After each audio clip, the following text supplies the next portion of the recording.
Today on Morning Drive, the last time the Senior Open was held at Royal Porthcawl, Bernard Langer won by 13 shots. Today, the World Golf Hall of Fame member helps you with downhill lies. And what about your golf course diet? We have a nutritionist here to guide you through healthy snacking. Plus, if you missed last night's electric World Long Drive competition, we break down the swings of the Mile High Showdown champions and visit with the ladies winner, Troy Mullins. Hey, Maurice Allen, what do you have to say for yourself? I guess the best thing I can tell you is you talking to the Rolex wearing, diamond ring wearing, kid stealing, wheeling dealing, jet limousine riding, jet flying, son of a gun. And I got the hardest time holding these alligators down. Now give me 2 claps and a Ric Flair.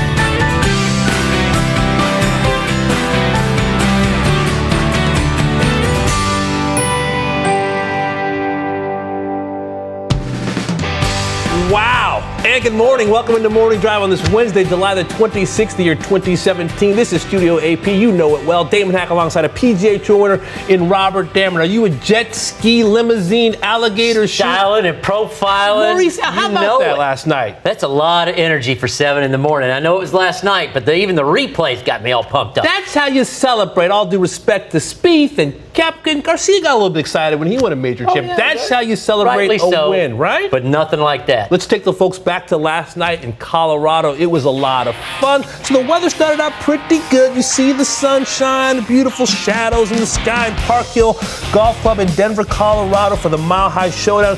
But the weather eventually would turn the women's finals. Troy Mullins and Phyllis Metty. This is Mullins hitting her 4th ball in the rain. Hitting her 4th ball, missing her 4th ball. That was a whiff. That's a wet grip. The rain got to her. But she would respond later. Here's Phyllis Metty, and this is a beautiful little draw. Little draw up the left side of the grid.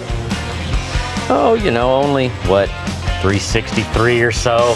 Remarkable distance there, and you see the run out. She kind of found the speed slot. Speaking of the speed slot, here is Mullins' shot. This is her 7th ball. Her 7th ball. It's getting crunch time. Only 2 left.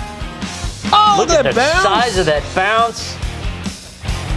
3, 7, 4. And that was it. That's the victory. Phyllis gives her the round of applause. And look at the smile, the elation. Listen, Troy used to be a heptathlete. Robert Damon at Cornell, high jump, long jump, 800 meter, 200 meter, 100 meter hurdle, shot put, and javelin, and now a Mile High Showdown champion. How about the guys? Reese Beck versus Allen, 2 great athletes and showmen as well. Here's Maurice Allen. Yeah, 5th. Maurice Allen, great showman. Look at that rocking back and forth. Goodbye. Goodbye, ball. Bye-bye. Adios. What a drive. I mean, look at this ball. I know it's altitude, mile high. I don't care. Carried it 400 plus. And now Reese Beck, this is his response, his 8th and final ball. Yeah, and you see all those red numbers up there in the top left. That means they're all OB, and we needed this one in, and none in the grid. And Maurice Allen, the guy knows how to celebrate, sharing his joy with the fans.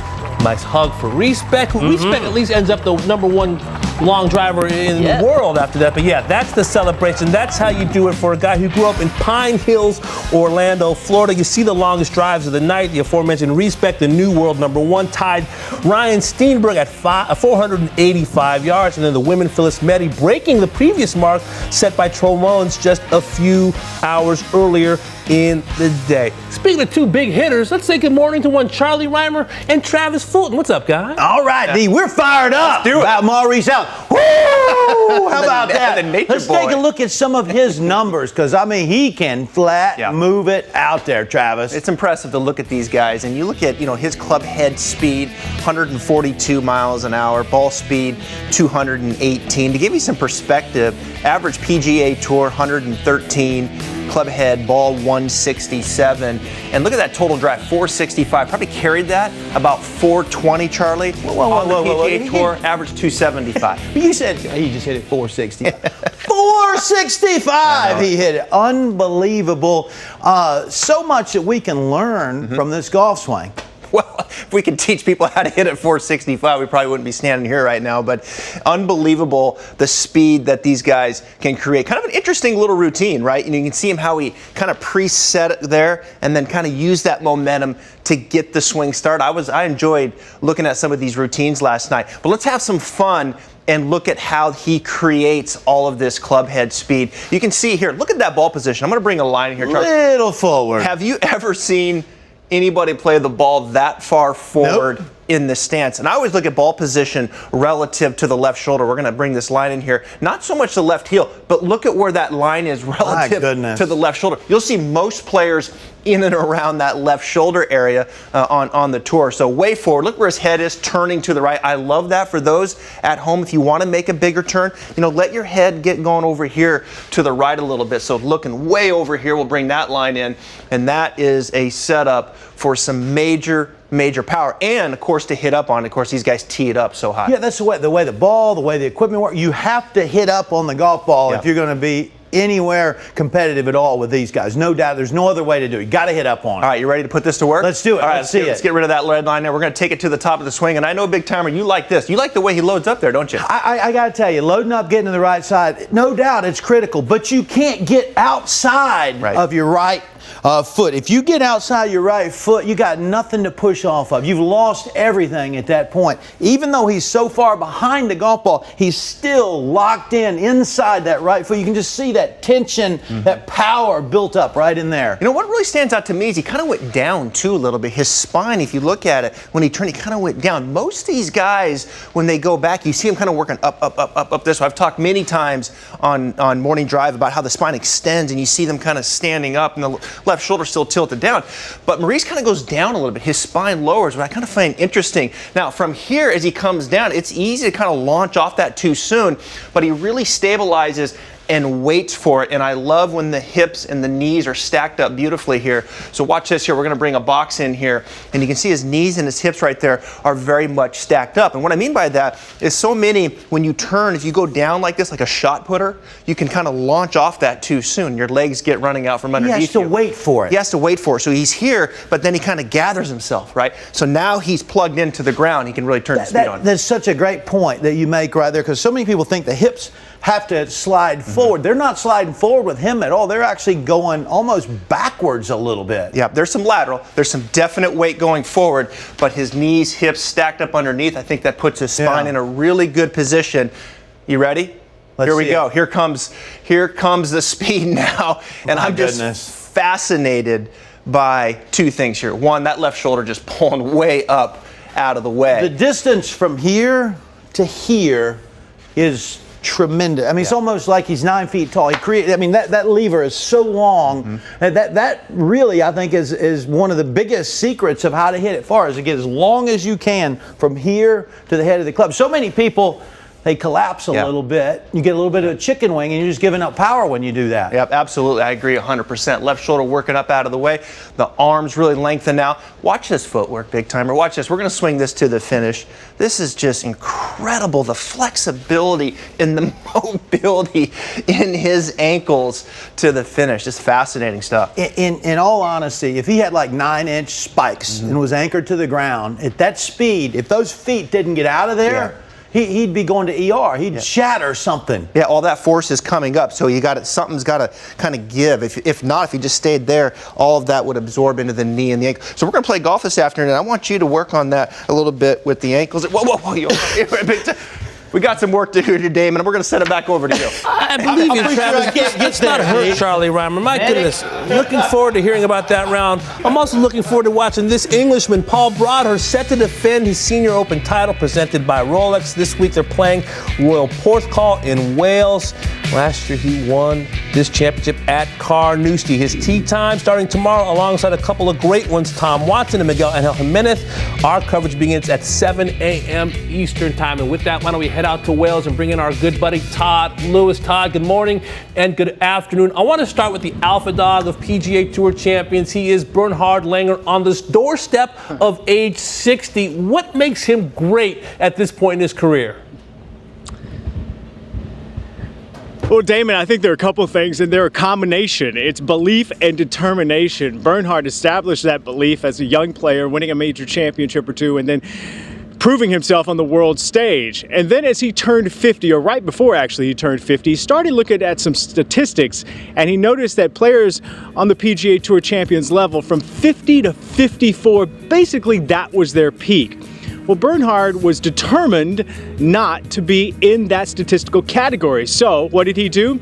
Well, he ate cleanly. He spent a lot of time in the gym, and also he worked on his game constantly. You could easily say that he works now on his game much more than he did in his younger days when, again, he was proving himself on the global stage. And that is why he has maintained longevity out here on the PGA Tour Champions level. And you mentioned the fact that when he played here last in 2014, the Senior Open, he won by 13 shots. That is a record for a senior major championship. Players continuously call him the machine because he is so consistent and so steady with his game that he now strikes fear when he pops up on the leaderboard. He has that tiger-like fear at this level when he is playing on Sunday and he suddenly comes from behind like that. Players are paying attention to where he is. But again, I want to point out one thing. When he won here 3 years ago by 13 shots, this golf course behind me was dry, fast, and firm. As you can tell, it is not that way this week. Rain in the forecast this entire week, along with high winds that could get up to 40 miles per hour tomorrow. So it'll be a different type of player to hold this trophy than he did in 3 years ago. I'm talking about Bernhard Langer, but nobody, Damon, brings a better attitude to the golf course than Bernhard Langer. An amazing Todd. He turns 60 years of age next month. How about some other players to watch? Maybe some contenders who can put a scare into Bernhard Langer this week. Well, quickly, I'll give you two. One is the defending champion, Paul Broadhurst. He won the Senior Open, which, by the way, got him eligibility on the PGA Tour Champions. He came over to the United States, played, and won at Pebble Beach. And he can make the argument, and I believe it too, that winning at Pebble Beach was as big, if not bigger, than winning the Senior Open, because he spent a majority of his career playing over here in Europe. He was on the '91 European Ryder Cup team. But beating the best in his age group on the PGA Tour Champions level, that was very monumental to him. He's got confidence. He says he's been over here 2 or 3 times from England to check out this golf course in all kinds of conditions. The other player to watch, I'd keep my eye on Colin Montgomery. He grew up in these tough conditions in Scotland. He didn't win a major until he turned 50. However, he has won a couple of majors since turning 50. He has tasted the sweet fruit of winning a major championship at that level. He would love to win a major here in Europe. He didn't win an Open in his younger days, but winning a Senior Open means quite a bit to him. And Damon, I know you spent some time with Colin over at the Open at Royal Birkdale last week. He seemed to have a great attitude. He had his clubs with him. He was getting them sharpened at the equipment trailer. I think he's going to have a pretty good week here this week. Yeah, Todd, I agree with you. He was in a great frame of mind. Always seems to be in a great frame of mind, especially since he started ticking off majors on the 50 and over set. Now, we started this show, Todd, by showing Maurice Allen, the winner of the Mile High Showdown, doing his ode to Ric Flair. Do you have something similar for the good people on this Wednesday morning? Well, I can tell you, I grew up in North Carolina during the Ric Flair era. I will try. So under these conditions, Damon, I'm a Gore-Tex wearing, shirt and tie flaring, because we're at a major championship here in Wales. Woo! That was an A+ from Todd Lewis. I expected nothing less than that. He's also killer in a karaoke bar. Our great Todd Lewis spending time with us today in Wales. We will talk to him next hour as well. All right, folks, also happening now, yes, the RBC Canadian Open takes place at Glen Abbey Golf Club, begins tomorrow. Now, no Canadian has won since Pat Fletcher in 1954. But native son Graham Gillette, he's in the field, and yesterday spoke about the unique emotion of playing in front of a Canadian gallery. There's no question that we can feel the energy from the fans that want us to win and get us going. And I remember coming up the 72nd hole at Royal Montreal, and even though I didn't have a chance to win, you know, I had a chance to win teeing off on the first hole, but not coming up 18. And they sung "Oh Canada" to me, and you know they did that to Hearn and I think Jared as well last year. And it's just such a cool feeling. You feel like you're one of 35 million instead of, you know, one of 150 players or whatever, and it's a pretty cool feeling.